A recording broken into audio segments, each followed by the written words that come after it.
Hi guys, welcome back to my YouTube channel the SAP study.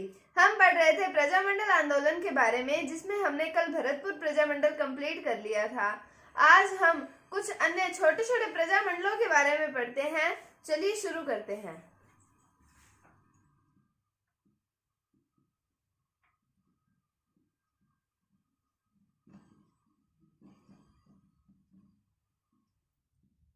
तो सबसे पहले हम पढ़ते हैं अलवर प्रजामंडल के बारे में।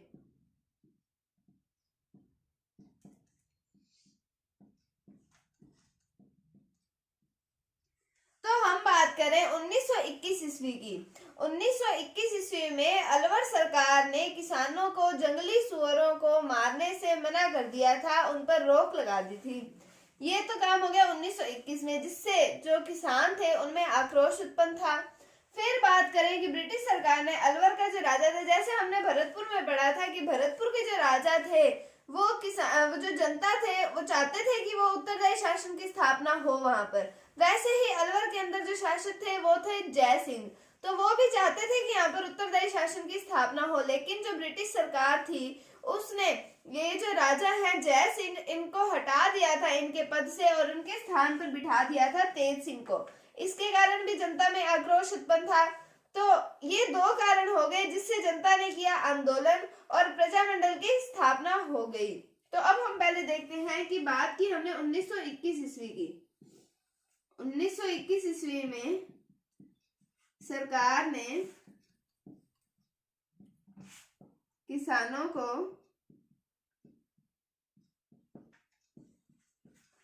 जंगली सुअरों को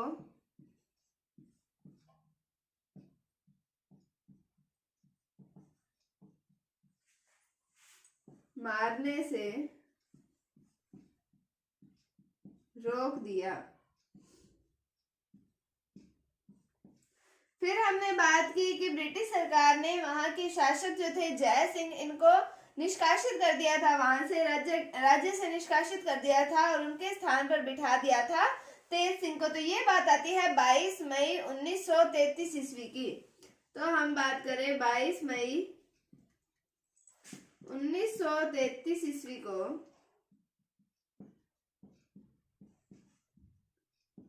ब्रिटिश सरकार ने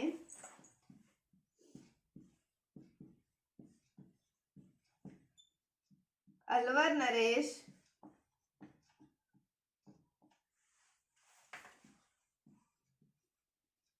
जय सिंह को राज्य से निष्कासित कर दिया। उसके स्थान पर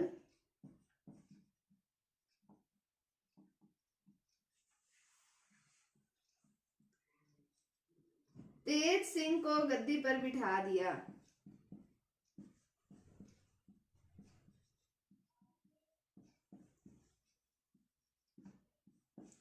अब इनके विरुद्ध, सरकार के विरुद्ध जनता ने किया आक्रोश उत्पन्न किया, अपना आंदोलन किया। तो इसका जब विरोध किया तो बिहारी लाल मोदी और हरि नारायण शर्मा, इनको कर दिया जेल में बंद। फिर जेल से मुक्त होने के बाद इन्होंने सोचा कि हम अलवर की जनता में राजनीतिक चेतना उत्पन्न करते हैं। तो इन्होंने अलवर की जनता में राजनीतिक चेतना उत्पन्न करने का कार्य स्टार्ट किया और 1938 ईस्वी में अलवर प्रजामंडल की स्थापना हो गई।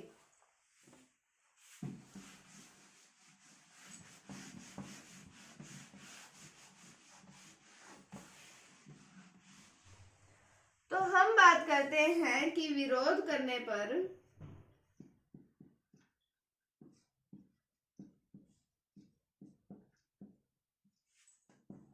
बिहारी लाल मोदी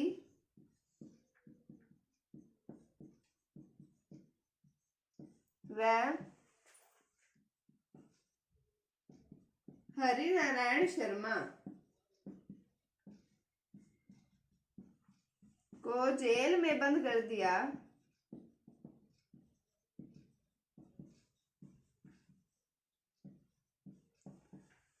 फिर हम बात करें जेल से मुक्त होने के बाद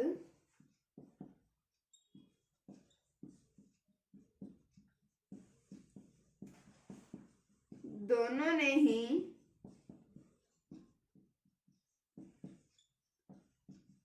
अलवर में राजनीतिक चेतना जागृत करने का कार्य किया।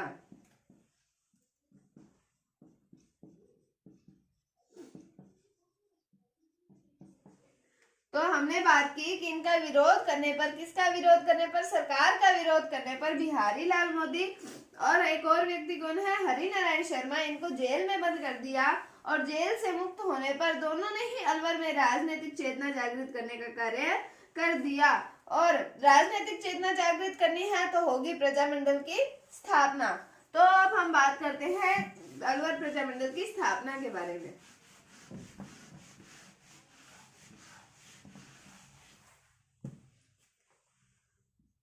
तो 1938 ईस्वी में अलवर प्रजामंडल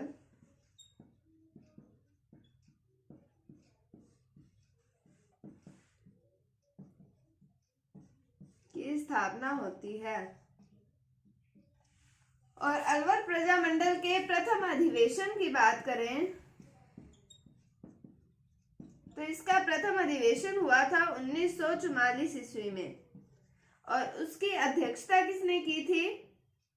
तो वो की थी भवानी शंकर ने।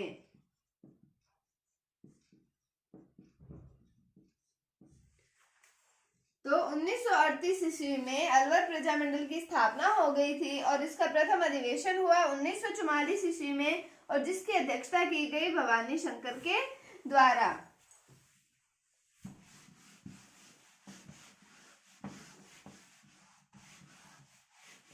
अब जो हम प्रजामंडलों के बारे में पढ़ रहे हैं वो कोई इतने लेंथी टॉपिक नहीं है। जो लेंथी थे वो तो मैंने आपको पहले करवा दिए हैं। अब छोटे छोटे प्रजामंडल आएंगे जिनको हम जल्दी से कवर कर सकते हैं। तो अब हम बात करते हैं, एक मास्टर आते हैं भोलेनाथ। मास्टर भोलेनाथ के प्रयासों से 1946 में प्रजामंडल द्वारा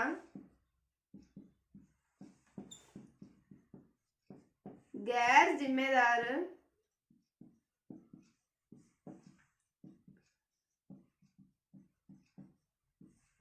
मिनिस्टरों कुर्सी छोड़ो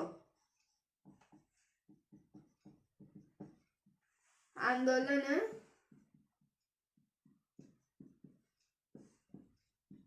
चलाया गया। तो मास्टर भोलेनाथ के प्रयासों से 1946 ईस्वी में गैर जिम्मेदार मिनिस्टरों कुर्सी छोड़ो नामक आंदोलन चलाया गया था। कहां पर चलाया गया था? अलवर के अंदर चलाया गया था। इस आंदोलन का नाम क्या है? गैर जिम्मेदार मिनिस्टरों यानी कि मंत्रियों कुर्सी छोड़ो। तो ये आंदोलन किसके द्वारा चलाया गया था? मास्टर भोलेनाथ के प्रयासों से चलाया गया था। कब? 1946 ईस्वी में चलाया गया था। फिर हम बात करें बिहारी लाल मोदी जो हैं, उन्होंने जब वो जेल से रिहा हुए तब उन्होंने एक साप्ताहिक पत्रिका चलाई थी जिसका नाम आता है अलवर पत्रिका। तो बिहारी लाल मोदी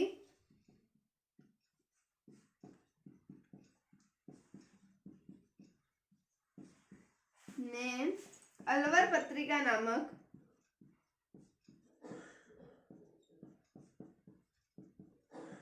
साप्ताहिक पत्रिका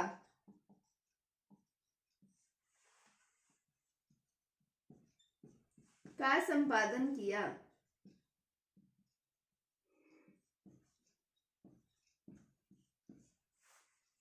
तो हमने बात की गैर जिम्मेदार मिनिस्टरों कुर्सी छोड़ो आंदोलन की और अलवर पत्रिका की बात है कि किसके द्वारा चलाई गई? बिहारी लाल मोदी के द्वारा चलाई गई थी। अब अलवर में दलित जातियों के उत्थान के लिए आदिवासी संघ, वाल्मीकि संघ और अस्पृश्यता निवारण संघ की स्थापना की गई थी। तो ये की गई थी पंडित हरि नारायण शर्मा के द्वारा। तो अब हम बात करते हैं अलवर में दलित जातियों के उत्थान के लिए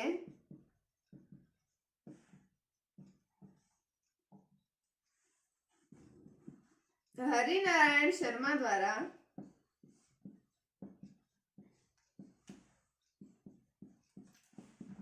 आदिवासी संघ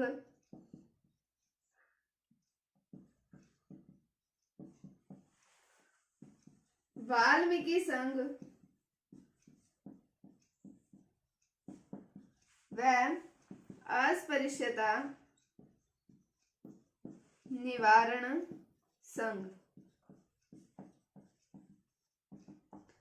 की स्थापना की गई।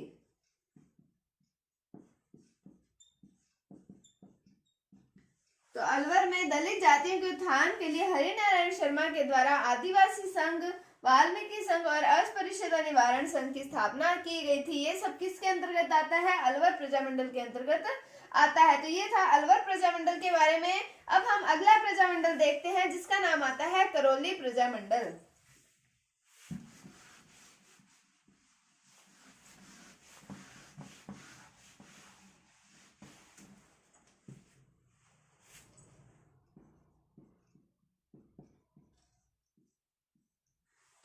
इसमें बात करते हैं, यहाँ के राजा थे भीमपाल। इन्होंने जंगली सूअरों के शिकार पर लगा दिया था प्रतिबंध, जिससे किसान नाराज हो गए और उन्होंने आंदोलन शुरू कर दिया था मदन लाल के नेतृत्व में।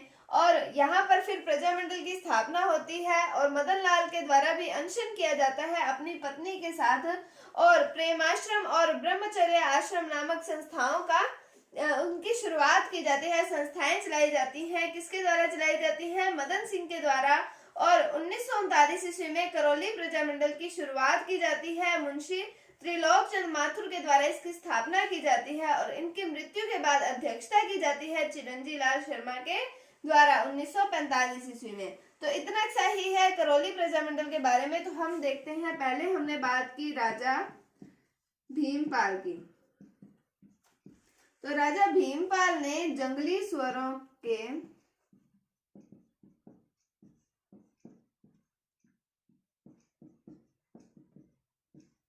शिकार पर प्रतिबंध लगा दिए तो किसान नाराज हो गए।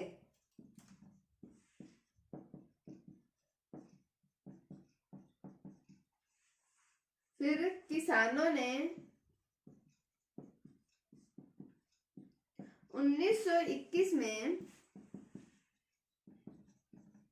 कुंवर मदन सिंह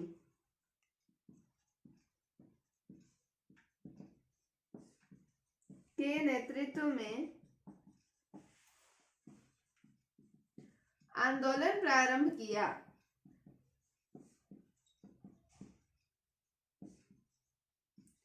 और जो कुंवर मदन सिंह है, इन्होंने अपनी पत्नी सहित सह पत्नी अनशन किया था। तो कुंवर मदन सिंह ने सह पत्नी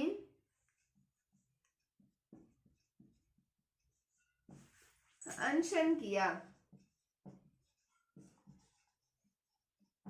और कुंवर मदन सिंह के द्वारा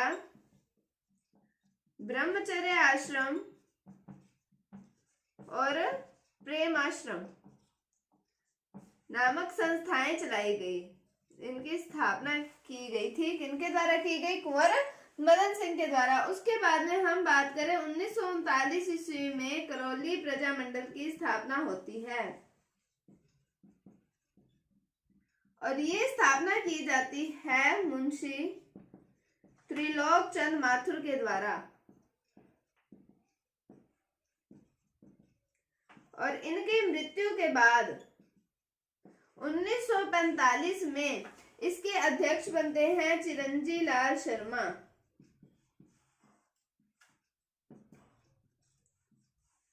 तो हमने बात की करौली प्रजामंडल की, जिसमें है राजा भीमपाल ने जंगली सूअरों के शिकार पर प्रतिबंध लगा दिए तो किसान से नाराज हो गए थे और किसानों ने 1921 ईस्वी में कुंवर मदन सिंह के नेतृत्व में आंदोलन प्रारंभ किया, जिसमें कुंवर मदन सिंह ने अपनी पत्नी सहित अनशन किया और ब्रह्मचर्य आश्रम और प्रेम आश्रम नामक संस्थाओं की स्थापना की। किसके द्वारा की गई? कुंवर मदन सिंह के द्वारा की गई। फिर 1939 में करौली प्रजामंडल की स्थापना होती है, जिसमें मुंशी त्रिलोकचंद माथुर के द्वारा इसकी स्थापना की जाती है और उनकी मृत्यु के पश्चात 1945 ईस्वी में चिरंजीव लाल शर्मा को अध्यक्ष बनाया जाता है। तो ये था करौली प्रजामंडल के बारे में।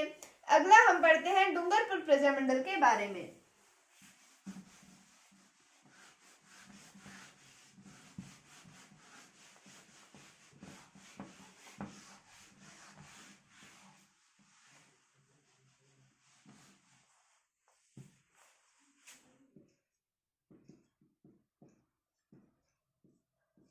तो डूंगरपुर प्रजामंडल में हम पढ़ते हैं कि 1944 ईस्वी में भोगीलाल पंड्या ने शिवलाल कोटड़िया के साथ मिलकर उनकी सहायता से प्रजामंडल की स्थापना की और इसके अंदर कुछ अन्य व्यक्तियों के भी नाम आएंगे जिन्होंने इसके अंदर अपना योगदान दिया था।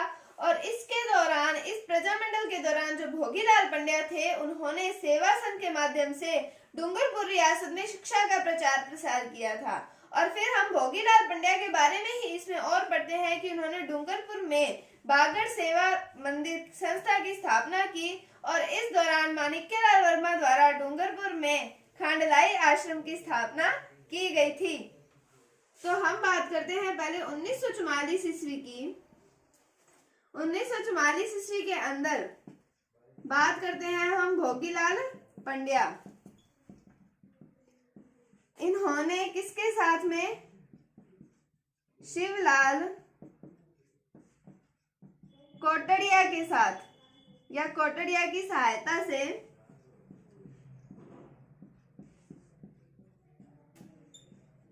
प्रजामंडल की स्थापना की।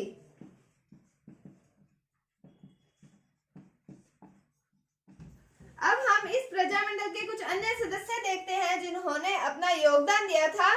किसमें दिया था? डूंगरपुर प्रजामंडल में अपना योगदान दिया था। उसके अंदर पहले तो आ जाते हैं शिवलाल कोटड़िया,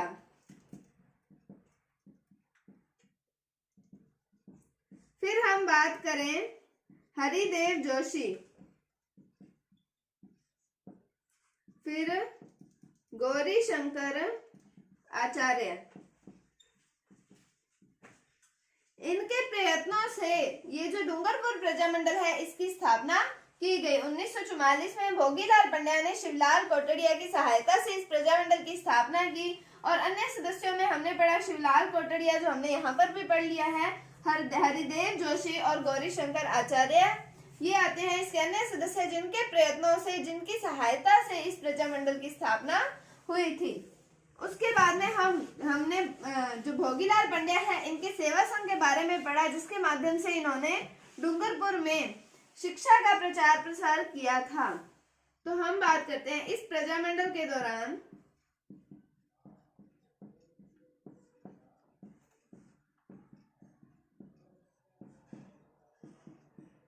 भोगीलाल पंड्या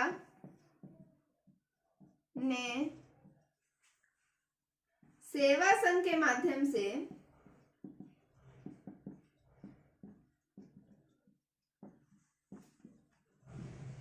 डूंगरपुर रियासत में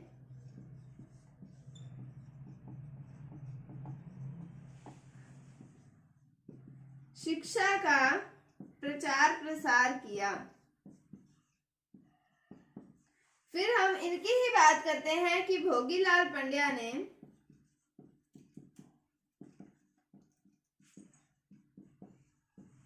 डूंगरपुर में बागड़ सेवा मंदिर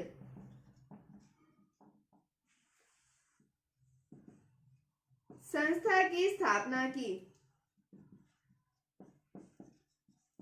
और इसी दौरान हम बात करते हैं माणिक्यलाल वर्मा ने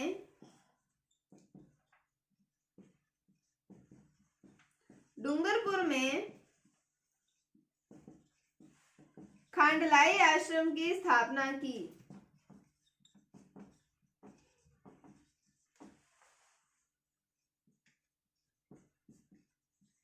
तो हमने पढ़ा कि इस प्रजामंडल के दौरान भोगीलाल पंड्या ने अपने सेवा संघ के माध्यम से डूंगरपुर रियासत में शिक्षा का प्रचार किया।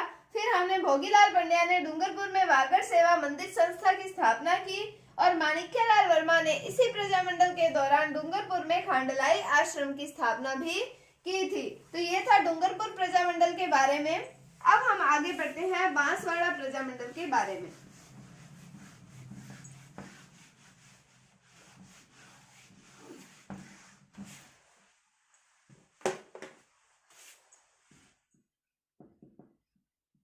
बांसवाड़ा प्रजामंडल,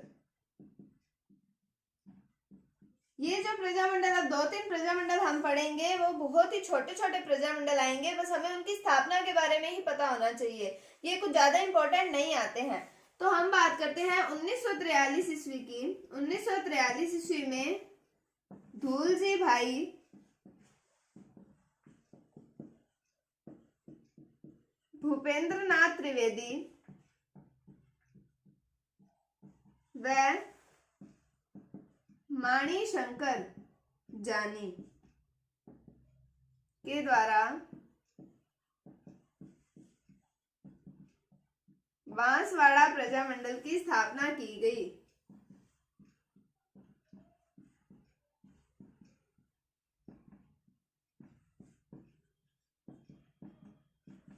तो हमने बांसवाड़ा प्रजामंडल में सिर्फ इतना ही पढ़ना है कि इसकी स्थापना किसके द्वारा की गई थी और कब की गई। तो 1943 ईस्वी में धूलजी भाई भूपेंद्र नाथ त्रिवेदी और माणी शंकर जानी के द्वारा बांसवाड़ा प्रजामंडल की स्थापना की गई थी। उसके बाद हम पढ़ते हैं शाहपुरा प्रजामंडल।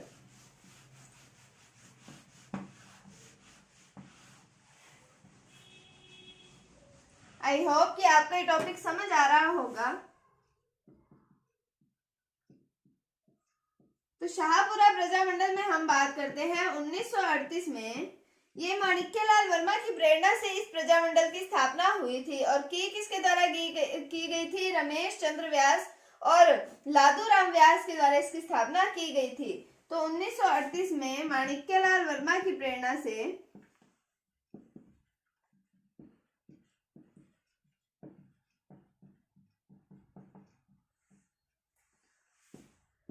शाहपुरा प्रजामंडल की स्थापना की गई।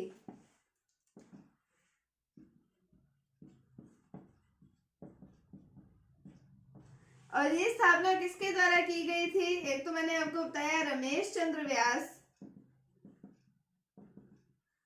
और लादूराम व्यास। और सर्वप्रथम उत्तरदायी शासन की स्थापना पूछी जाए कि किस प्रजामंडल में हुई थी, तो वो प्रजामंडल आते हैं शाहपुरा प्रजामंडल। तो सर्वप्रथम उत्तरदायी शासन स्थापित करने वाला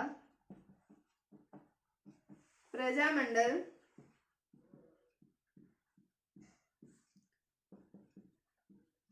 शाहपुरा प्रजामंडल ही था। तो हमने बात की 1938 ईस्वी में माणिक्यलाल वर्मा की प्रेरणा से शाहपुरा प्रजामंडल की स्थापना रमेश चंद्र व्यास और लादूराम व्यास के द्वारा की गई। और सर्वप्रथम उत्तरदायी शासन स्थापित करने वाला प्रजामंडल कौन सा था? शाहपुरा प्रजामंडल ही था। अब हम बात करते हैं कुशलगढ़ प्रजामंडल की।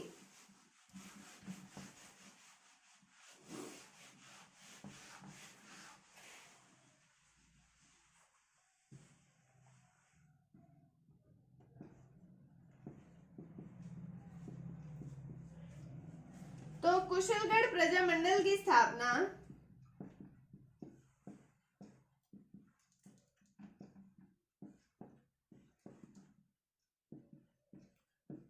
1942 में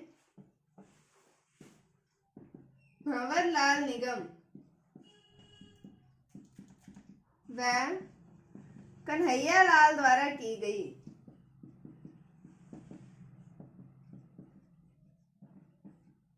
और इसमें अध्यक्ष किसको बनाया गया? वो बनाया गया भंवरलाल निगम को।